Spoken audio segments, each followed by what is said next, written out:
des proches de joueurs décédés, des stades bombardés et un championnat interrompu, le football palestinien, dont l'équipe nationale se prépare à participer à la Coupe d'Asie, subit également les conséquences désastreuses de la guerre qui oppose Israël au Hamas dans la bande de Gaza. À moins de 2 semaines de la compétition continentale au Qatar, 12 janvier-10 février, l'équipe de Palestine n'a pas la tête au football. Les joueurs suivent l'actualité après et avant l'entraînement, dans le bus, à l'hôtel. Ils sont tout le temps anxieux et pensent à leur famille, confie par téléphone à l'AFP le sélectionneur tunisien de l'équipe Makram Daboub.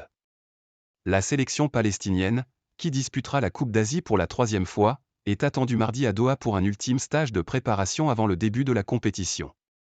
Les supporters palestiniens comptent beaucoup sur la sélection pour qu'elle obtienne des bons résultats, malgré les conditions difficiles que traverse notre peuple en raison de l'agression israélienne qui a entraîné l'arrêt des compétitions, a écrit lundi l'agence de presse officielle de l'autorité palestinienne.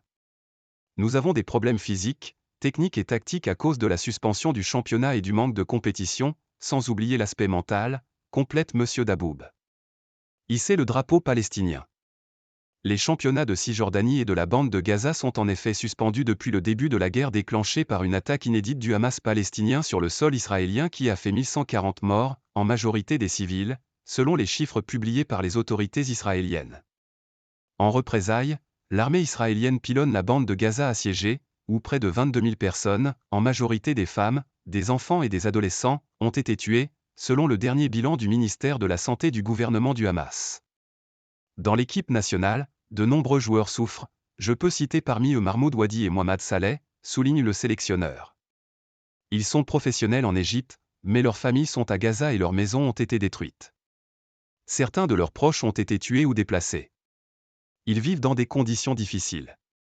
Notre objectif est la qualification pour des tours avancés de la Coupe d'Asie, et montrer un visage qui honore le football palestinien, estime Makram Daboub. Hisser le drapeau palestinien dans des forums internationaux ou des compétitions continentales est une affirmation de l'identité palestinienne et du fait que sur la terre de Palestine, il y a un peuple qui mérite la liberté et une vie meilleure, clame le coach. À Gaza, les opérations militaires israéliennes ont mis à genoux la jeunesse et le sport, dénonce auprès de l'AFP le président de la Fédération palestinienne de football Djibril Rajoub.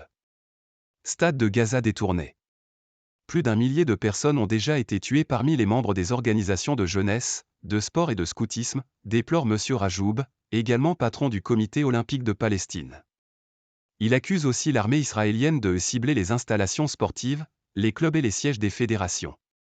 Nous avons vu des images horribles lors de son invasion du stade de Yarmouk dans la bande de Gaza qu'elle a transformé en centre de détention, d'abus et d'interrogatoire, en violation flagrante de la charte olympique, ajoute ce membre historique du parti Fatah, du président de l'autorité palestinienne Mahmoud Abbas. Djibril Rajoub fait référence à des images montrant des Palestiniens, parmi lesquels des enfants, dévêtus sur le terrain de foot du stade de Gaza. Selon l'armée israélienne, ils étaient soupçonnés d'être impliqués dans des activités terroristes.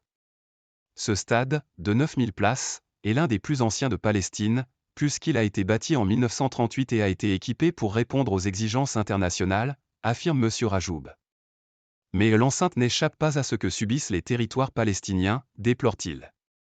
La Fédération palestinienne de football a annoncé avoir envoyé lettre au Comité international olympique, CIO, et la Fédération internationale de football, FIFA, pour constater les destructions des infrastructures et exiger une enquête internationale urgente sur les crimes de l'occupation contre les athlètes en Palestine.